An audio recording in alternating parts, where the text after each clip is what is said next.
Eu estou aqui hoje com a Ana Serigati para mais um grande encontro. A Ana ela é nutricionista clínica e a gente vai falar sobre o mito da proteína. Ana, antes da gente começar, você quer se apresentar? Posso, Cleo? Claro que posso. Então, eu estudei nutrição já faz um tempinho e eu me especializei através de autoestudo em atendimento em alimentação vegetariana vegana, por causa da minha opção alimentar. E aí, depois disso, eu fui complementando os meus estudos e dentro do vegetarianismo eu atendo bastante mamães e bebês.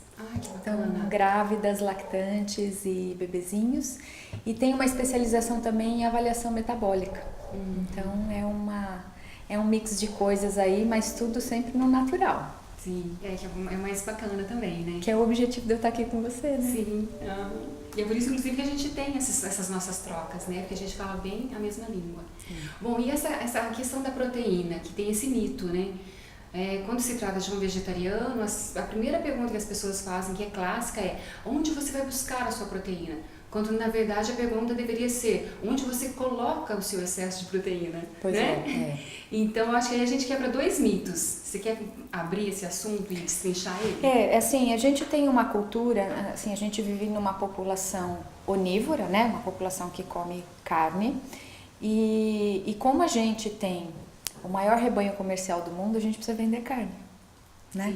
Sim. Então, a gente foi culturalmente criado para acreditar que a carne é a principal fonte proteica da nossa dieta, né? Eu aprendi isso na faculdade. Até hoje, assim, ensina-se isso na faculdade de nutrição, que o grupo das carnes é um grupo fundamental e que a gente não pode viver sem eles.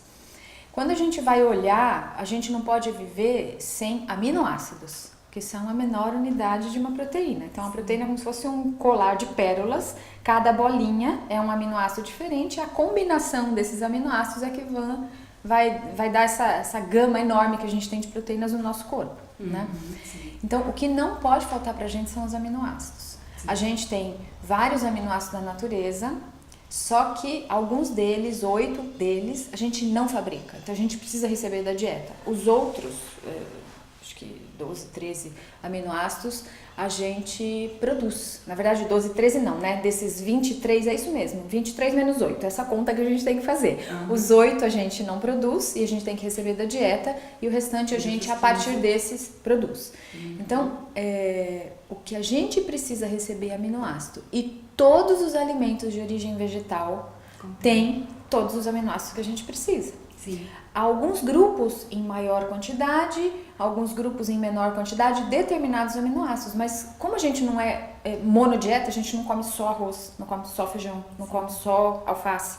A gente come uma mistura de coisas, a combinação disso me dá todos os aminoácidos essenciais que a gente precisa. E depois, a partir deles, eu fabrico o resto. Então, o mito da proteína realmente é um mito. Exatamente, porque as pessoas pensam assim, elas não sabem que uma proteína, na verdade, são aminoácidos. Ela pensa na proteína como... Pensa um pedaço de bife. Sim. Né? O que eu tenho que pensar ali? O que eu estou olhando para ali? Eu estou olhando um conjunto de várias bolinhas chamadas aminoácidos. Não vou colocar bolinha, não é bolinha, né? Mas, e que combinados dentro do nosso metabolismo vai virar uma proteína. Sim. E que precisa de outros nutrientes também para fazer essa proteína. Eu preciso de carboidrato para fazer essa proteína. Sim. Se eu não comer carboidrato, como é que eu tenho energia para fabricar proteína? Exatamente, E aí que essa combinação nacional nossa, que é o arroz com feijão, ela é perfeita. Ela é perfeita. Porque ela tem todos esses aminoácidos essenciais, o que falta no feijão tem ali no arroz, e ainda por cima tem o carboidrato. Então, você sabe que, assim, na época que eu estudei, a gente falava que os feijões ainda falta um aminoácido, mas a gente já nem considera mais isso hoje. A nossa grande preocupação na adequação alimentar, a gente pensa mais nos cereais, porque o cereal é a base da nossa alimentação, então o arroz é a base. Muita gente come mais arroz do que feijão. Muita gente, como eu, como muito mais feijão do que arroz, né? Porque eu adoro esse grupo dos feijões. Mas nos cereais, que é assim, pouco, assim, em termos de população até mundial, que é a base da dieta de muitos povos, ali sim a gente se preocupa com um deles que tem uma quantidade menor de determinado aminoácido, mas assim, meio bate na trave, sabe? Se eu preciso disso, eu tenho isso aqui, né? Do arroz. Isso é outra coisa importante da gente, nessa coisa da trave, né? Sim. O que a gente tem para o nosso corpo é uma necessidade X desses aminoácidos essenciais, indispensáveis que a gente usa hoje. Então, se eu preciso de X, eu preciso consumir X, eu não preciso consumir X mais 10. Exatamente. Então, a questão da carne, fala, não, mas a carne tem muita proteína. Tem, eu preciso disso, a carne tem isso. Para que eu vou fazer com esse excesso? Exatamente. Isso aí é que um entra, excesso. É que entra o outro mito. Exato. Né? Que é um mito assim, que as pessoas não sabem. Eu jogo isso como se fosse um mito, é o lado oposto do mito. Que é o excesso da proteína que começa a acidificar o seu organismo e começa a desenvolver as doenças. É uma hipervalorização da proteína, econômica e cultural. E você tem razão, se eu consumo em excesso, tudo em excesso, come um pé de alface todinho pra você ver o que vai assim... Vai muito calmo. Não só de ficar calmo, mas você vai ter aceleração do trânsito intestinal. Sim, você pode ter alteração ou o excesso da fibra pode atrapalhar a absorção de determinados nutrientes. Então, até uma coisa que é considerada boa, uma folha, por exemplo, qualquer uma, eu falei o alface, mas pode ser, come couve demais, come escarola, come catalônia demais. Então, comer fibra demais, eu começo a atrapalhar a absorção de vários nutrientes, a gente vê isso muito em bebê, em criança. A gente não dá excesso de coisa integral, muita folha para um bebezinho, senão ele fica saciado logo e não vai comer tudo que precisa. Sim. Entendeu? Então, o excesso de proteína faz mal, o excesso de fibra faz mal. Vamos lá. Vamos assim, né, para quem está nos assistindo entender um pouquinho. Se eu comer excesso de carboidrato, o carboidrato em excesso vira o que no meu corpo? Açúcar. E vira o quê? Nas nossas gordurinhas. Isso. Né? Precisa de pouso, vai. Exatamente. Então vira o pânceps, né? Se eu como excesso de gordura, o excesso de gordura vira o que no meu corpo? Ele começa a acidificar e vai... Pânceps também. E se eu comer excesso de proteína, vira pânceps também. Sim. Certo? Esse músculo abdominal que muita gente detesta. Então, o excesso de carboidratos, proteínas e gorduras viram gordura, viram tecido adiposo no final das contas. Sim. Então, eu não devo exagerar nas proteínas, como eu não devo exagerar em carboidrato e nem em gordura. Você falou uma coisa bem importante, essa questão da acidificação, né? Então, assim, a gente ter um organismo, entre aspas, ácido, não é exatamente essa palavra, mas popularmente a gente pode dizer isso. Sim. Porque não é o que eu como, é o que se transforma lá dentro. Exatamente. Depois de todo o processo de metabolização, que treco que passeia no nosso sangue, que chega até as nossas células, ele tem um potencial alcalinizante ou acidificante, que é muito tua área. Sim. Essa alimentação mais crua, né? Assim, eu sou muito na tua linha, a especialista aqui nisso é você. Mas na alimentação viva, na alimentação essencialmente com alimentos do reino vegetal, a gente tem esse potencial alcalinizante transformado lá no final das células, isso é extremamente protetor para o corpo. Sim. E o contrário, excesso de proteína, excesso de gordura, excesso de sal, excesso de porcaritos, esse monte de comida de pacote aí, isto tem esse potencial acidificante, isso leva a doença, isso estraga tecido, isso envelhece, dá ruga, isso dá falta de coisa na cachola, sabe assim? Então não é nada bom essas coisas. Sim. Então, assim, ou seja, é o excesso da proteína também. Né? Também da proteína. Aqui no nosso tema. Mas sim, seria qualquer excesso. Então, qualquer excesso. Em tudo na vida, é o equilíbrio. É o equilíbrio. Né? É o caminho do meio. É o caminho Exatamente do meio. isso. Então, o nosso tema é proteína. Mas lembrar que tudo em excesso. Carboidrato, proteína, gordura, fibra. Inclusive as fibras. Exatamente. Né? Toma muita água pra você ver, assim. Não vai poder exatamente causar um problema, mas você não tem vida. Você não sai do banheiro fazer xixi. Exatamente. E começa a exigir demais também dos seus rins. Exatamente. Do nada em excesso. Nada e em Ana, excesso. como você trabalha bastante, né, com essa linha vegetariana e os teus pacientes, eu imagino que a grande maioria sejam vegetarianos e veganos, vamos dar uma pincelada também na questão do ferro e da B12? Vamos. Falar se isso é mito, não é? Então, vamos lá, porque assim, quando a pessoa decide excluir as carnes da alimentação e assim, se vai ou não vai para uma alimentação crudívora, né? Assim, vai para uma alimentação à base de plantas, Sim. que é o que hoje a gente está falando bastante. Porque eu posso ser um vegano, comendo só comida de pacote, só comida processada, só comida sem vida, sem prana, né? Sem energia que vem da terra e sem nutriente também. Sim. Então eu posso ser um vegano muito doente, muito carente de vários nutrientes. Então, assim, eu tenho esse mito da proteína, mas eu tenho também, assim, parei de comer carne, então vou ficar fraco, vai me faltar proteína, e vou ficar anêmico, porque vai faltar ferro. A B12 a gente fala daqui a pouquinho, porque a B12 é uma coisa bem à parte, ela tem a ver com a comida, mas ele também não tem a ver com a comida, ela tem a ver mais com o metabolismo. Sim, exatamente, tá? Se a gente tá bem, né? Então, assim, o ferro é também um grande mito. A nossa grande preocupação para ferro é em população que perde ferro. Quem perde ferro? Mulher em idade fértil. Então, mulheres vegetarianas, veganas, onívoras, tanto faz. Mulheres que menstruam perdem ferro e elas estão mais sujeitas à carência de ferro. Então, a conduta na prática clínica é a mesma. Se a mulher vem comendo carne ou se a mulher vem numa dieta vegana, eu vou ter que ter o mesmo cuidado com ela. Porque a alimentação não supre essa demanda enorme que a gente tem nessa perda de ferro, né? Homens, por exemplo, que condição eu vou me preocupar isso com os homens? Homens que doam sangue, até mulheres que... Mulher doando sangue, então, tem que tomar um cuidado redobrado, porque já perde na menstruação, depois vai perder doando sangue, né? Então, eu tenho pacientes no consultório que são doadores regulares, que têm a ferritina, né, que é o nosso estoque do ferro, parecido com mulheres que menstruam. Porque acaba não conseguindo, assim, não tem alimentação equilibrada, porque é óbvio que a alimentação vai ajudar. Sim. Ou ajudar a deixar mais carente, ou ajudar a manter uns níveis, assim, melhores, né? Então, a gente tem que tomar cuidado nessas populações que perdem ferro. Onde mais eu perco ferro? Perco entre aspas, né? Porque a doação e a menstruação são perdas reais, eles saem do corpo.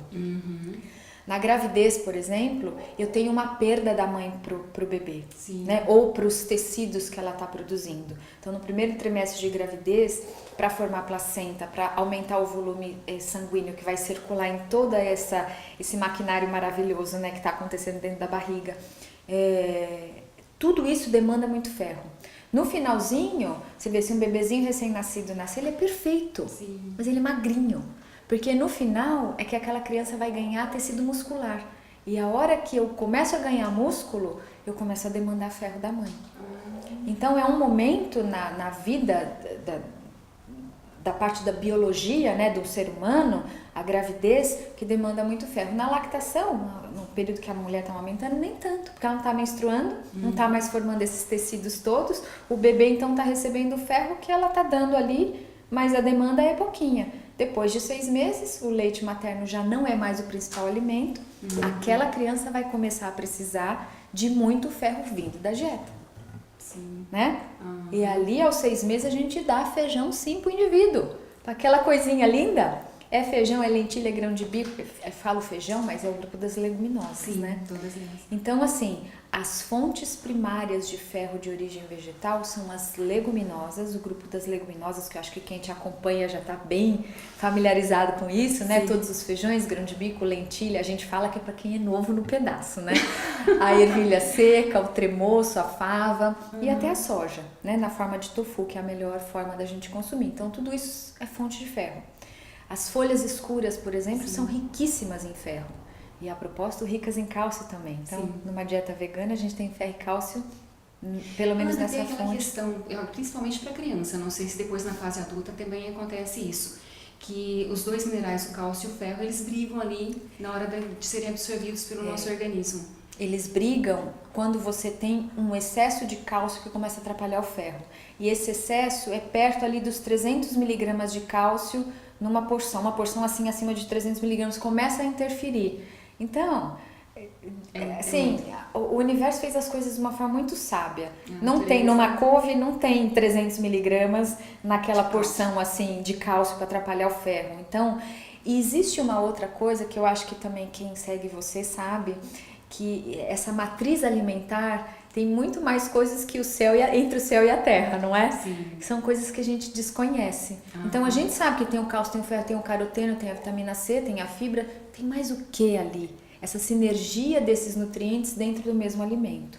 Então o que atrapalha? Se eu comer arroz, feijão, e se eu beber um copo de leite vegetal, que vai ter aí uns 250 miligramas de cálcio ali, isso pode atrapalhar. Se eu botar, para quem é ovo-lacto vegetariano, se eu botar pedaços de queijo na refeição que tem leguminosa, ou seja, no almoço e no jantar em geral, eu começo a atrapalhar, né? Sim. Então, não é esse cálcio e ferro que estão dentro do mesmo alimento. Dentro da chia, por exemplo, tem um cálcio e ferro. Sim. Dentro dos feijões, assim, nos feijões, alguns com mais cálcio do que outros. Por exemplo, o feijão branco tem mais cálcio do que os demais, né? Então, essa mistura, a gente toma cuidado, mas quando é um cálcio extra. Então, a gente não tem que ter tanta preocupação.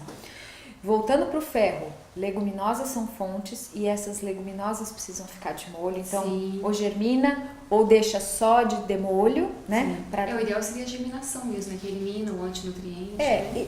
Eliminar tudo, nunca dá para eliminar tudo, mas elimina sim. Tanto que a gente fala, elimina, né? Uma grande parte vai embora mesmo. Mas para quem não quer, não tem tempo, não gosta, sei lá eu, qualquer razão, tem que deixar de demolho por 12 horas e trocar água para cozinhar. Sim. Que aí o fitato ali praticamente saiu e é o fitato o grande ladrão desses minerais. Não só do ferro, mas do zinco, do cobre, do manganês, do cálcio, de tudo isso. Sim. A gente pensa no ferro, mas tem que pensar em todos os minerais quando a gente fala de demolho. E as folhas verdes escuras têm muito ferro também, que a gente estava falando da questão do cálcio. Vários outros alimentos vão ter ferro, pontualmente. Damasco tem ferro, melado de cana tem ferro. Mas eu posso contar com melado de cana? Não, né? Não. Porque eu vou fazer um toquezinho ali, senão eu vou acabar consumindo inadvertidamente o grupo dos açúcares. Sim. Né? Então, uma coisa importante só de complementar, que a gente está falando aqui das leguminosas, né, do demolho para cozinhar depois. Na alimentação viva a gente usa leguminosa crua. Usa leguminosa crua. É germinada, grande, né? Germinada. Grande cruda para fazer hummus, fazer coisas deliciosas. Exato. E aí você não perde nada daquele alimento. Exato, né? exato. E dá para fazer assim um desidratador, né? Aí, assim, nos requintes dentro da alimentação viva. Sim. Que realmente, assim, eu não tenho experiência. Eu conheço pouca coisa. Eu germino algumas coisas em casa. Mas sim, essas coisas muito duras na alimentação viva vão ser comidas germinadas. Uma saladinha de lentilha germinada vão combinar, né? É divino. É tudo de bom. E com relação, então, agora, a gente falou do ferro, né? E que era um outro tema, eram 3 coisas. A B12. A B12. A B12 que eu falei já concluiu? Fechou? Eu acho que sim. Acho que quando a gente pensa em alimentação vegetariana, a grande questão é B12 e ferro. Acho que, assim, se a gente for pensar, o cálcio é um elemento que não estava na nossa ideia falar, mas a gente pode dar uma pinceladinha, a gente já falou alguma coisa. Por quê? Porque num país onde a pecuária é predominante, você tem que vender carne e tem que vender o subproduto. Então, a gente aprende que o cálcio encontra no leite, que o leite é a única fonte de cálcio. Assim, sei lá, uma coisa ou outra. A fonte de cálcio... Tem várias no reino vegetal, as folhas escuras, como a gente falou, em relação ao ferro. Tem um alimento que é bárbaro, que é o gergelim.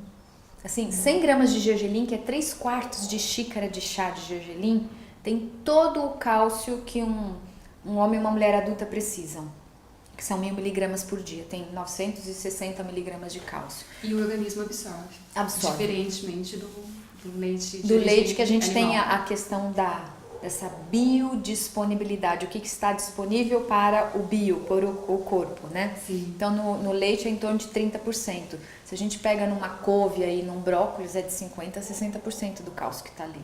Pois. Então, dá sim. E a gente compor vários alimentos ao longo do dia, então bota feijão branco, bota gergelim, bota couve, bota rúcula, bota agrião, bota salsinha e cebolinha, bota muito temperinho, né? Chia, linhaça, feijão branco, amêndoa. Então você compõe a sua refeição. E é claro, o arroz tem um pouco, os outros feijões tem um pouco. É que o que é fonte mesmo, que não pode faltar, é gergelim, folhas escuras, a chia e a linhaça. Posso fazer mais um parênteses, um adendo que eu falei da chia e da linhaça?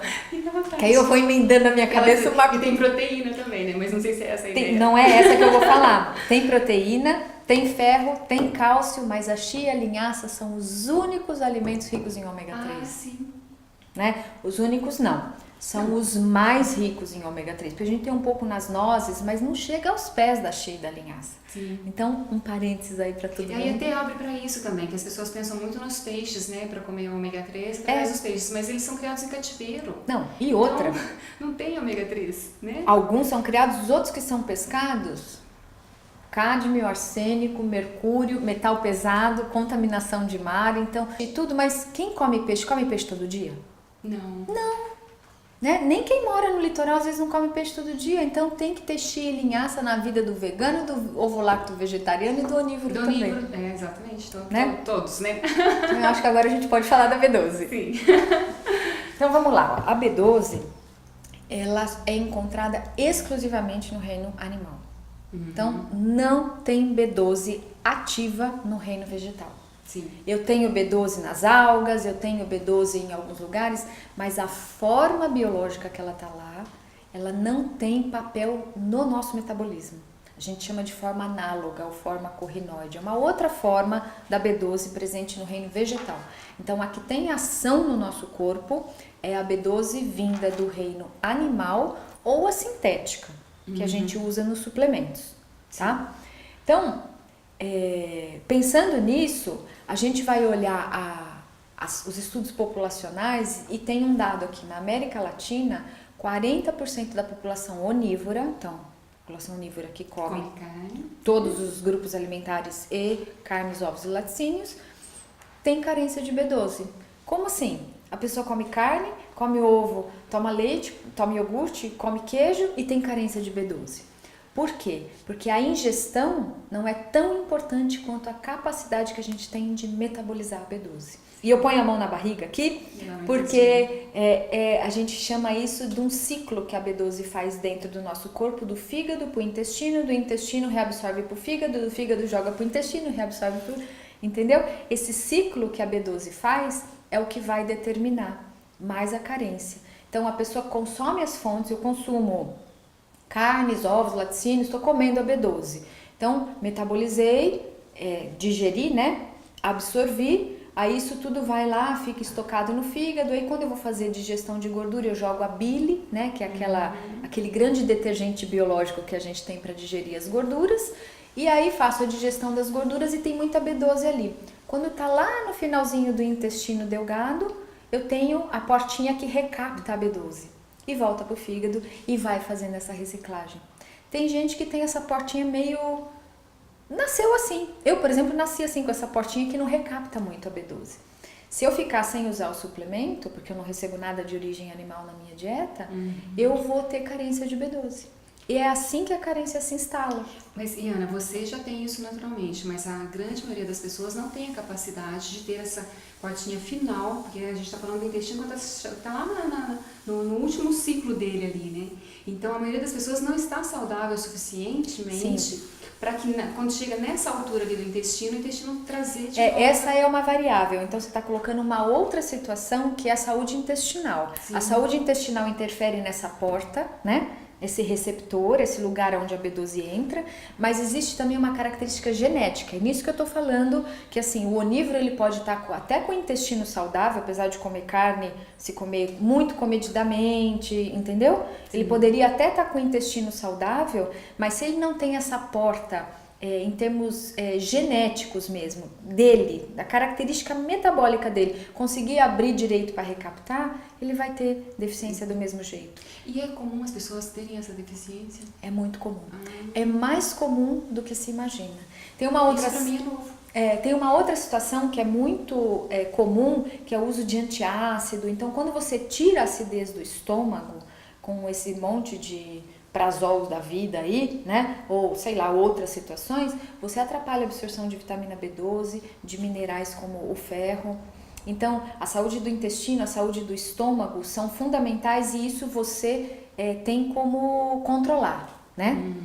A portinha que abre bem ou mal, porque é assim, você não tem como controlar. Então, tem fatores na absorção da B12 que você controla e tem fatores que você não controla. E o que você não controla é o que mais determina a perda. Então, se você joga no momento da absorção da gordura, a bile lá no intestino e não recapta, não coloca essa B12 para dentro, eu estou jogando um montão para fora todos os dias. Por isso eu faço a carência, mesmo comendo carne, mesmo comendo ovo, mesmo comendo laticínios.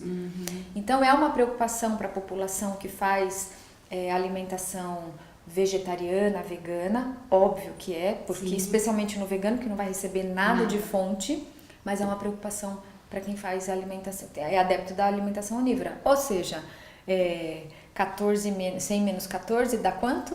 Dá 86% da população, porque hoje somos 14%, né, os vegetarianos. Já aumentamos. De 8 passou para 14. Então, toda essa população grande não sabe, porque não sabe que pode ter carência e não dosa e tá lá cansado, não tem preocupação, tá lá com dificuldade para ler um livro, dificuldade para se concentrar, formigando o pé e a mão e não sabe por quê. É simplesmente uma faltinha básica de B12 e que a gente também corrige. o gap da B12, eu acho ele muito grande, Ana, porque ele vai, acho que de 199 a quase 1000. Isso. Então, qual que é o normal? E a pessoa tá ali no 210. Isso. Tá muito do lado de cá, então, né? que bom, então, Cléo, que você falou isso, porque assim, a gente tem uma faixa, de acordo com a literatura, uma faixa mínima desejável. Este número é 490.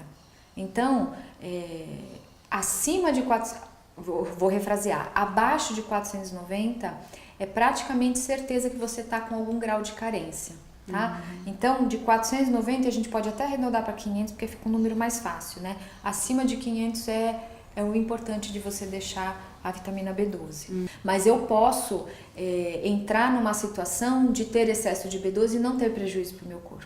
Até porque as vitaminas, elas não se acumulam no nosso organismo. A B12 acumula. Acumula? A B12 acumula no fígado.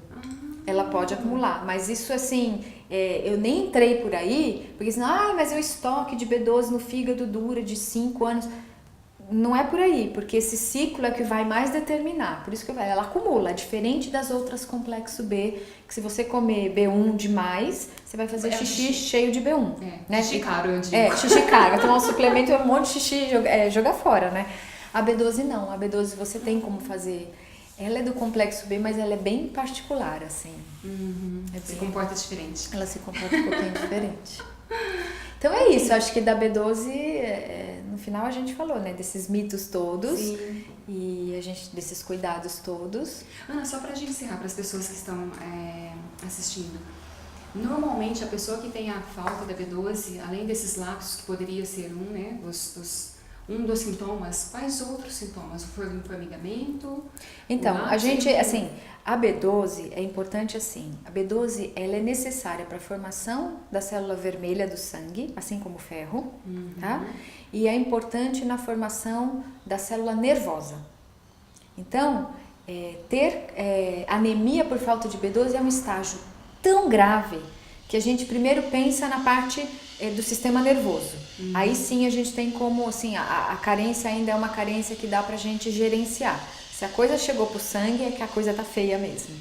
Então, os sintomas mais clássicos são esses formigamentos, assim, sem causa aparente. Não que eu fiquei sentada em cima da perna e aí começou a formigar. Não, eu tô aqui sentada e 5 minutinhos depois eu começo a sentir um formigamento nos dedos do meu pé, como se meu pé tivesse dormido e eu não tô sentada em cima dele, né? Isso é muito comum mais nos membros inferiores, nos pés, mas pode acontecer, tô dirigindo e de repente começa a formigar os dedos da mão. Não deveria formigar, se eu não tô apertando, não tô comprimindo, então esse é um sintoma.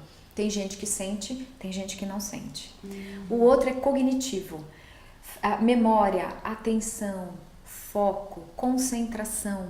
São situações cognitivas que a gente percebe e é aquilo, né? O que eu vim fazer aqui? Aonde eu deixei tal coisa? Eu leio um trechinho de um livro bom, né? Porque tem uns que assim, você lê 50 vezes porque você não tá entendendo mesmo.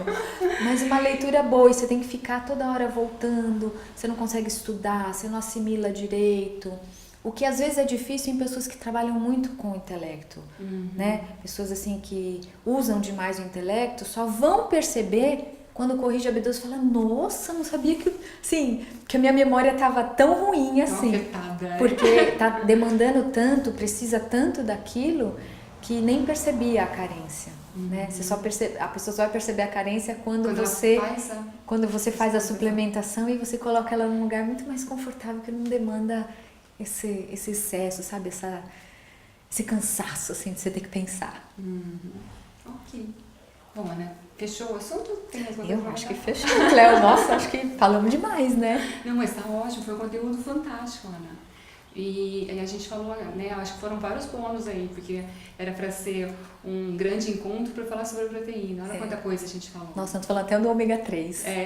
E ácido fólico, que toda grávida toma, precisa da B12 para ficar dentro da célula. Porque quem tranca a porta do ácido fólico dentro da célula, quem ativa uma enzima ali, é a vitamina B12. Então não adianta eu tomar 5 mg de ácido fólico se eu estou zerado de B12. Sim. Eu vou continuar me expondo à carência de ácido fólico. Então é importante na gestação também a gente olhar muito para a B12 para que o desenvolvimento fetal, a parte cerebral, esteja de acordo. Ok. Bom, então gratidão pela sua participação.